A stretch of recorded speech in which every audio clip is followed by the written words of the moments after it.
Now on the Locked On Celtics podcast, mailbag questions about mystery bigs and Boston's future, handling Handsy defense, and Jayson Tatum's return. Locked On Celtics pod, home of the winners. Big. Hey there, welcome back to the Locked On Celtics podcast right here on the Locked On Podcast Network, where it is your team every day. Your team's the Boston Celtics. I talk about them Monday through Friday. Bonus podcast when they play on weekends. So subscribe. Show is free, available everywhere. It's on YouTube, so make sure you're watching if you prefer to watch your podcast. Join me. I'm John Karalis. If you're new to the show, I'm a beat writer covering the Celtics for SI's Celtics on SI page. I've been covering the team for about 20 years, doing this podcast for 10, and I've written a couple of books about the team. Today's show is brought to you by FanDuel. It's the last call for football on FanDuel. If you're a new customer, you bet just $5 and you get $200 in bonus bets if you win. It's a mailbag episode. And I mentioned this on yesterday's bonus podcast. Frankly, not a lot of people listened to that because it was a loss. It was the Patriots. I understand why people didn't want to listen to that stuff. But mailbags, not only am I doing mailbags here, I will do mailbag questions on the Celtics on SI page. Because I don't get I don't get to answer all of the questions here, I'm using the Celtics on SI page to answer more of your mailbag questions. So questions come in at johnkaralis.com/mailbag, johnkaralis.com/mailbag. If I don't get to it here, there's a better chance that I'm going to get to it on Celtics on SI. So go to that page, follow my links on social media, and I will get to your question very likely here or there. So it's just an easy way because it's free now.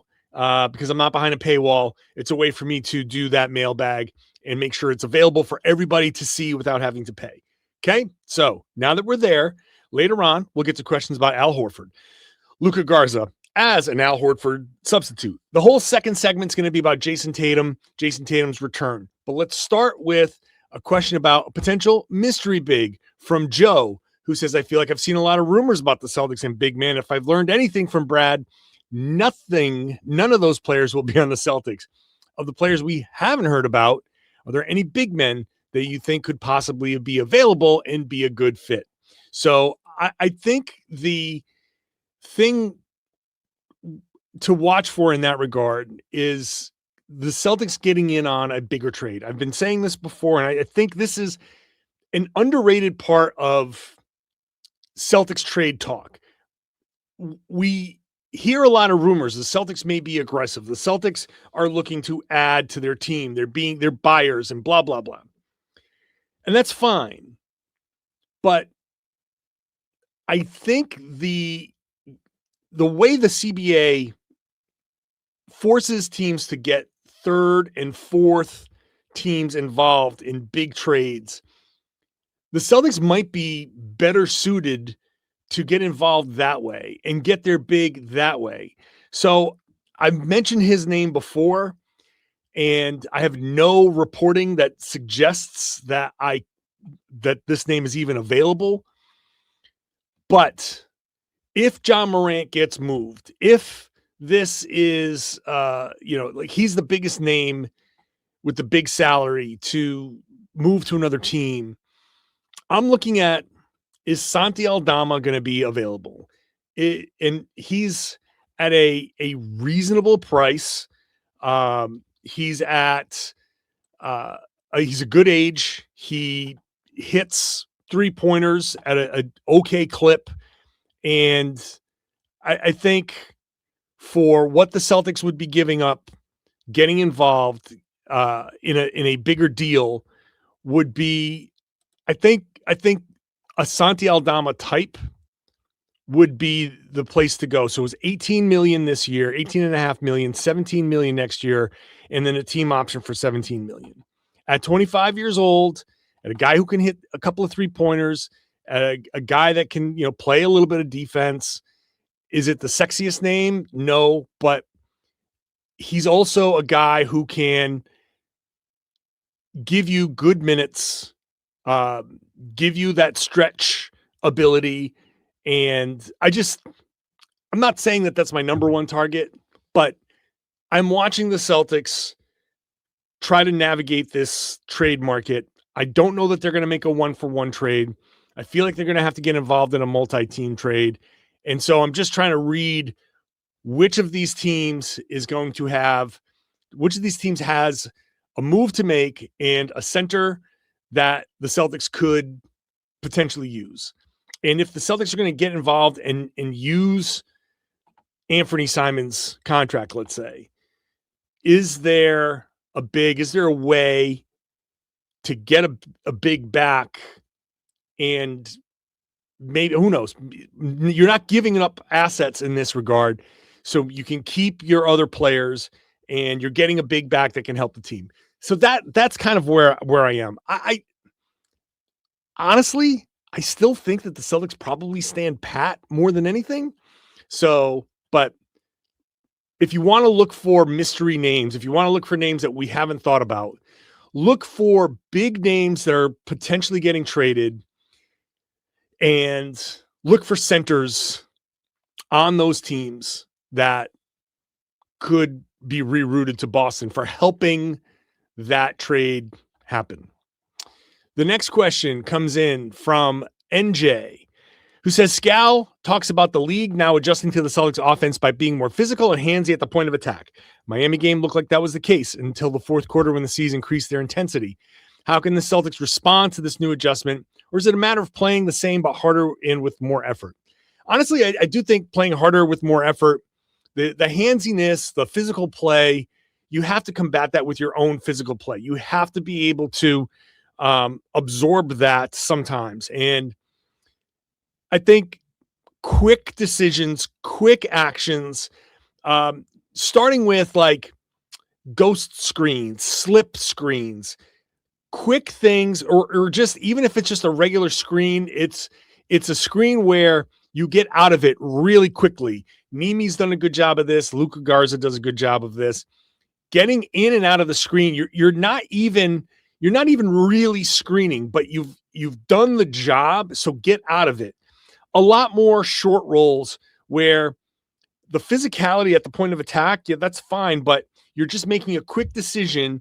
So you're not waiting for a whole long roll down the lane to develop. You're getting out of the play quickly. So Nimi comes up and sets a screen for Jaylen. They kind of blitz and try to be handsy and physical. Short roll it. Even if it's up high, even if it's up, you're doing it at the logo, and you short roll Nimi into like above the free throw line, that's fine. He can take a dribble. That's okay. Guys can move, guys can cut, but that's where you combat that physicality. Just get off the ball quickly.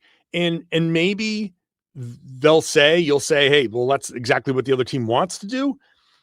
But if you force the 2-on-1 and now the rest of the guys are playing 4-on-3, that you have the advantage. So take it. If Jaylen's going to be the one that gets blitzed, if they're trying to be handsy and physical with him, short roll Nimi, short roll Garza, and make a play. Run your actions off of that. Short rolls into dribble handoffs, into kicks, pin down screens that draw a shooter up. So you can come up with quick plays that create advantages when the other team's being physical. So you just got to be fast, but you have to also be able to handle that physical. You got to play hard. You also have to be physical, and just, again, be quick with the ball. We're going to come back. 3 questions all about Jayson Tatum's return, him playing center, him watching Jaylen and learning something, and him playing a position he doesn't usually play, all when I come back. Today's show is brought to you by FanDuel. It's the last call for football on FanDuel. One final Sunday, one last kickoff, the final chance to get in on the action before the NFL season officially comes to a close. This is Super Bowl 60 with your New England Patriots, assuming some of you are Patriots fans. I'm excited, and FanDuel is making sure you're right in the middle of it with a special offer just in time for the biggest game of the year. Whether you're backing the favorite, riding with the underdog, or building one last same-game parlay, This is the game everyone's been waiting for, and this is where predictions turn into plays, stats turn into storylines, and every snap feels bigger. It's the perfect way to cap off the season and make the Super Bowl even more exciting from kickoff to final whistle. If you are a new customer, you bet just $5, you'll get $200 in bonus bets if you win. Make it count, because after the Super Bowl, the football season is over. Last call for football on FanDuel, the official sportsbook partner of Super Bowl 60. When you sign up, they'll ask you to set a limit, set your budget, do so you're gambling responsibly, and visit FanDuel to get started. Thank you for making Locked On Celtics your first listen every day. NBA trade deadline is basically here, and we want to give you a free month of our new Everydayer Club to help you get ready. If you need a group chat to keep up with the chaos, join ours. The Everydayer Club gets you access to a group chat on Discord just for Celtics fans, plus national chats where you can hang out with fans from across the league. You also get ad-free versions of the show, and if you sign up by the trade deadline on February 5th, you can use the code DEADLINE to get your first month free. Check it out at lockedonceltics.supercast.com, lockedonceltics.supercast.com. Back to the mailbag, which again can be found at johnkaralis.com/mailbag. That's where you send your questions in. johnkaralis.com/mailbag. I will be answering them here and also on the Celtics on SI page at Sports Illustrated. So one of those two places will have your answers. So check that out. Zach, these are all now for the next 10 minutes. These are all Jayson Tatum questions. Zach says, how long do you think each phase of Jayson Tatum's on-court return steps that Brad mentioned will it take? I thought the possibility of returning just before All-Star break and then also to give him an extra week to possibly help figure things out for an actual game. Brad laid out over it was a month ago. He laid out the Jayson Tatum kind of timeline of it starts with strengthening, and then you go from strengthening to scripted small groups, and then scripted big groups, and then scripted 5-on-5, and then unscripted 5-on-5. So there are a lot of different elements to Jayson coming back. And we just saw in Detroit a workout where it looked like scripted small group. And so there's at least 2 or 3 other phases that he has to pass before coming back. Now, how long does each one of those take? There's no way to put a timeline on that. It depends on Jayson. How do you get through all of these? Do you get through? How much soreness do you have at the next step? How does the imaging look? How does your Achilles look after each one of these workouts? I'm sure there are a series of MRIs being taken on a regular basis to look at where's the inflammation, where's the is there anything happening? Is there any hot spot? Is there anything to maybe suggest, okay, take a second, let it breathe. So that stuff, we don't know. How long does that take? We don't know, because the first 2 steps could take a week, and then the next step could take a month. And so I hate to be wishy-washy on this, but the return timeline for guys going through these steps, there's no set thing. We know that coming back from an Achilles can happen in 8 to 9 months, especially with the surgery that Tatum got. So we're at 8 months, and I know Jayson Tatum's dad was, making the rounds on media, and he was saying 9 months. So that's coming up in, a couple of weeks. So in fact, I think Super Bowl Sunday might be 9 months. So, and that's an afternoon game against the New York Knicks. By the way, I'm just saying, if he's ready, that would be such a perfect game for Jayson to come back. If Jayson Tatum came back, look, he heard it against the Knicks, coming back against the Knicks. At home, he wants to happen at home. And Jayson would love to share the spotlight on a Super Bowl Sunday to be like, this is going so well, so big. This is so big that you have to talk about my return, and I'm as big as the Super Bowl. Like that's, I don't care what you say. A player, if you want to like stroke your ego at all and have it be like Patriots win the Super Bowl and Jayson Tatum is back. I mean, that would be one of the greatest sports Sundays of all time. But anyway, I don't know that that's going to happen. I've been saying March, maybe not. Maybe he doesn't come back. Maybe he doesn't come back this season. I think he does. I think he's clearly pushing to come back this season.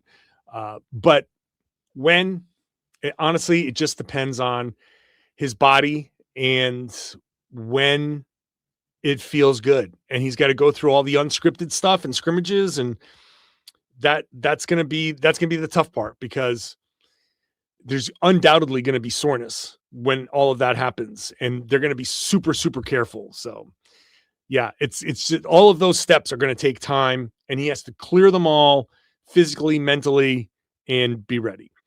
Chase asks, watching Jaylen during the Indy home game relentlessly attack the basket made me think of Tatum and the controversy around his driving consistency. Do you think Tatum can learn from watching Jaylen for most of the season?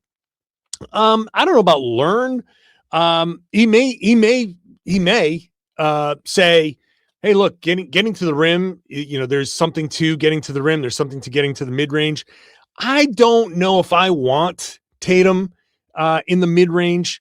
Historically, he's been kind of bad in the mid-range. He's been better going all the way to the rim or taking a three. So, but then again, Jaylen hasn't exactly been great in the mid-range for the entirety of his career. He's been okay, but he's never been good enough where I'm like, yeah, he should be taking those. And then this year, I'm like, yeah, fine, take those, because this year he's shooting them well. Tatum has just never been a mid-range guy. His numbers in the mid-range have been horrible. If he can get them good, then sure. But I think this question is about attacking the basket. I think that Tatum should just play his game. And I think if Tatum is learning anything from this season, I don't think it's necessarily learning it from Jaylen, like, oh, Jaylen is teaching me a lot. I think it's understanding where the league is and that how defenses play, and seeing Jaylen attack, and it does give him some guidance of, okay, Jaylen's doing this, Jaylen's doing that. And that is definitely guidance. So I'm not saying he's learning nothing, but I don't think that he's going to come out and say, I'm going to play like Jaylen Brown. So I think Jayson's going to come out and just play his game, play his normal game. But I definitely think that playing with a little bit more urgency, a little bit more of an attacking mindset, a little less of a settling, a little less of a step back kind of, 12 step back threes. It's not 12 step back threes, but you know what I mean? So I think the game is evolving anyway. I do think, yes, Jaylen is showing him some of the spots where he can attack more. But I think Jason's going to be Jayson, and that's going to be his focus. One more Jayson question comes from Ted. What are your thoughts about JT playing the 5 upon his return? Imagine his explosiveness and quickness laterally might take a while to return to elite level, yet his size, strength, and skills at the rim have me envisioning an automatic upgrade addition to Keita and Garza at this stage in his comeback. I can also see a Kevin Love type player with his rebound, shooting, and IQ. So I understand what you're saying. In fact, I have advocated for Jayson to play the 5 a lot, but I think Jayson is theoretically a good small ball 5, but in practice, I haven't seen him being real effective in that role. He's a great rebounder. He's the Celtics' best rebounder. He's strong and he can switch onto 5s. I have no problem with that. But I don't think him just playing the 5 is the way to go. I think he's just going to play the wing. I think defensively he's going to play more of a 3 or a 4, and that's it. I just think him always playing the 5. He's not good at it on a 48-minute or 36-minute basis. I don't see him matching up well against like a lot of the other centers that are out there. So yeah, in certain situations when you want to switch everything and then absolutely. On a regular basis with him as the starting center or as your regular, no, I don't think that's the way to go. All right, we're going to come back. Sticking with the centers, Luka Garza as Al Horford. What about the actual Al Horford? We'll do that and answer a question about the snow when I come back. Today's show is brought to you by Game Time. There's nothing like being in an NBA arena. The crowd, the energy, the moment. Getting tickets, though, that part hasn't always been so simple, but that's why Game Time has become a go-to app for scoring tickets fast without the hassle. It puts the advantage back where it belongs with you, the fan. I have used it plenty of times. I've talked about that before. I've been to many sporting events because I opened up the Game Time app and I got the tickets within minutes. The price is all in upfront. Whatever you see is what you're going to pay. You have a view from your seat. So if you're going to a new arena and you don't know what to expect, it'll show you what to expect. And the zone deals, you pick the section, they pick the seats, and you save. That's a great option for you. Great last-minute options, too, with NBA tickets showing up at solid prices. Everything's quick, intuitive, and stress-free from start to finish. So take the guesswork out of buying NBA tickets with Game Time. Download the Game Time app, create an account, use the code LOCKEDONNBA for $20 off your first purchase. That's LOCKEDON, Locked On, for $20 off. Download the Game Time app today. And remember, it's gametime.co, not .com. Hey, thanks for making Locked On Celtics your first listen every day. It's the number one Celtics podcast on the planet. It's the number one sports podcast network on the planet. So thank you so much. For your second listen, Locked On Patriots, Locked On Seahawks, 2 great podcasts covering the 2 Super Bowl teams. So as a Patriots guy myself, Patriots fan, I'm excited. Be making Locked On Patriots, putting them in my rotation for sure. So make sure you check that out, man. I know not everybody here is a Patriots fan. I know there's people who are like, I can't believe you're a Patriots. Like, of course, I'm a Boston guy. I am a Boston guy. So I'm all Boston. That it's incredible. Just side note, Drake May in his second year, Mike Vrabel taking them to a Super Bowl. That's incredible. Now the Seahawks look pretty good.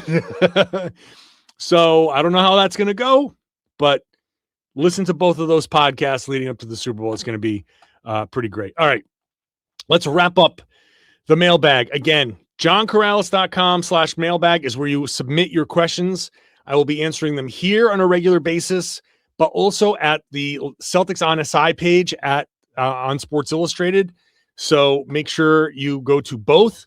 Follow me on that page. That's where all my Celtics coverage is, all my written Celtics coverage. So Celtics on SI, that page at Sports Illustrated. And I will include mailbags at johnkaralis.com/mailbag. Let's rip through the rest of these. Chris says, call me crazy, but I think Luka Garza has been a poor man's Al Horford this season. Energy off the bench, deadly 3-pointers above the break, and a beast on the offensive glass. Once I notice the similarities, I can't unsee it. Seems like he fills that role Al left open when he left. Chris, you're crazy. No, I'm kidding. I can see it. I can see a little bit of it. Now, Garza isn't the defensive player that Al Horford was for the Celtics.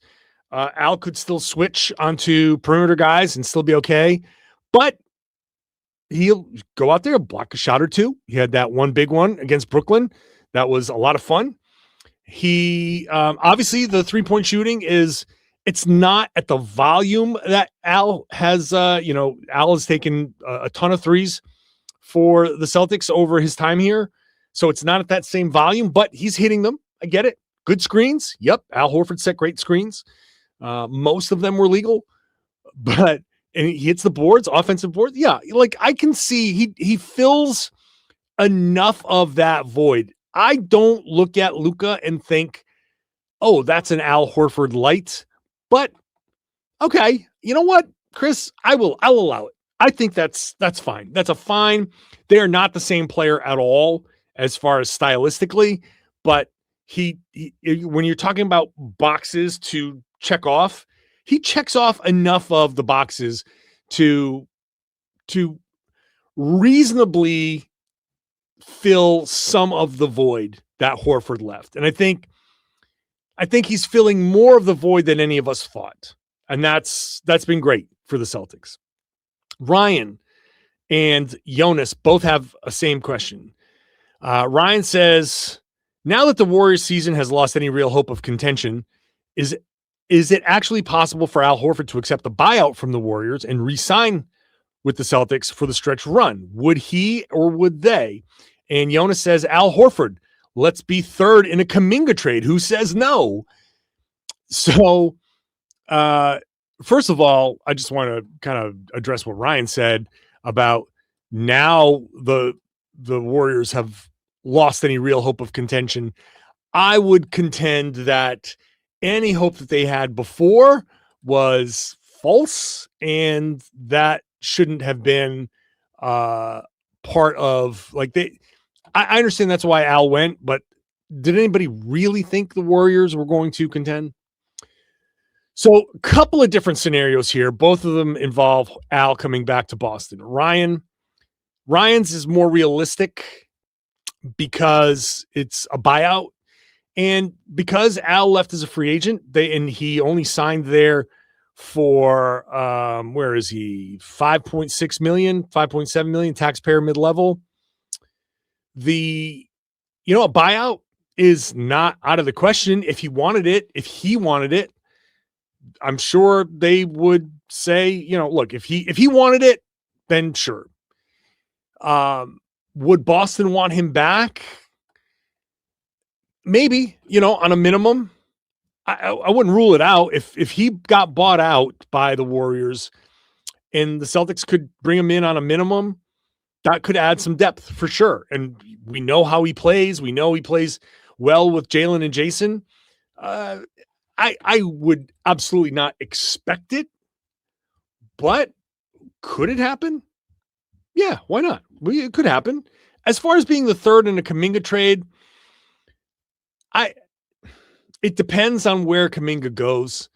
And the problem with a Kuminga deal is, look, at $22.5 million,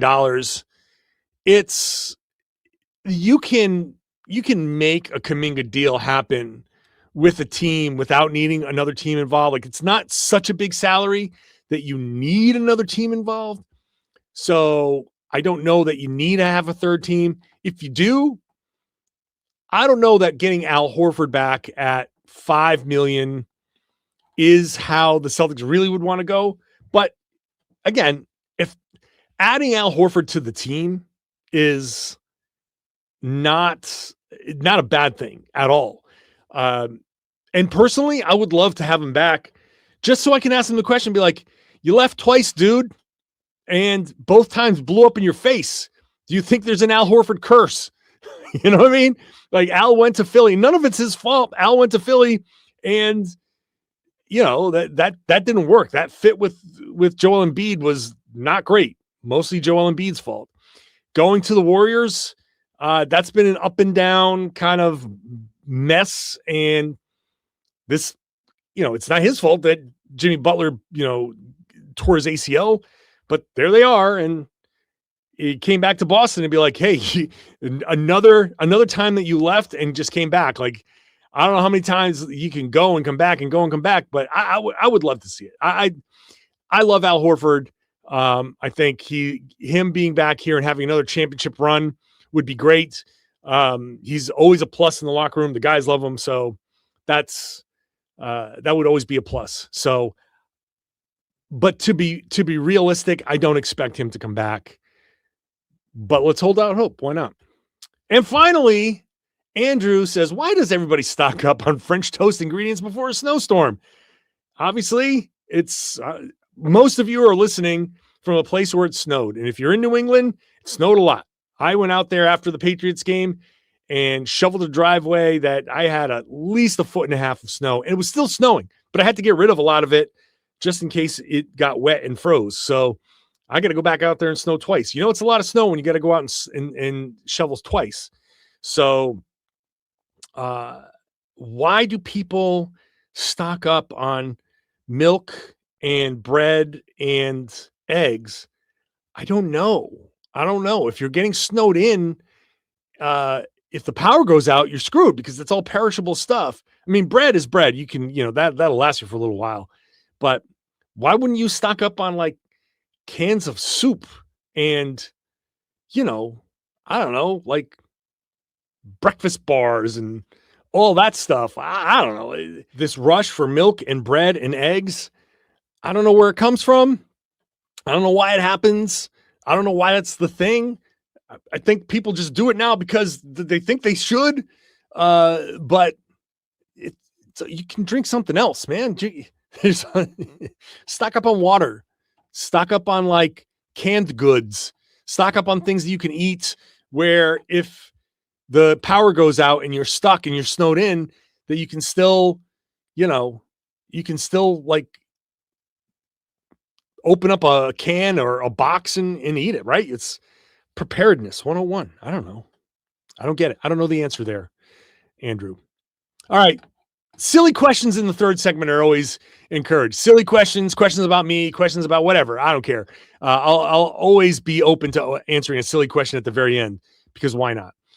Thank you for listening. Thank you for watching. Again, questions can come in at johnkaralis.com/mailbag.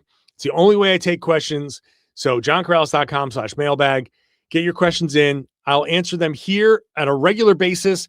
In the off season, it's Mailbag Mondays because it's nice. It's alliterative. And this is the Monday show, so it's a Mailbag Monday too. And again, because I don't get a chance to answer all of the questions all of the time, I will start answering them on the Celtics on SI page at Sports Illustrated. So go check it out there as well. Check out all my coverage there. Now, thank you. I hope that you will now share the podcast. Tell everybody they should be listening to and watching the Locked On Celtics podcast here on the Locked On Podcast Network. It's your team every day.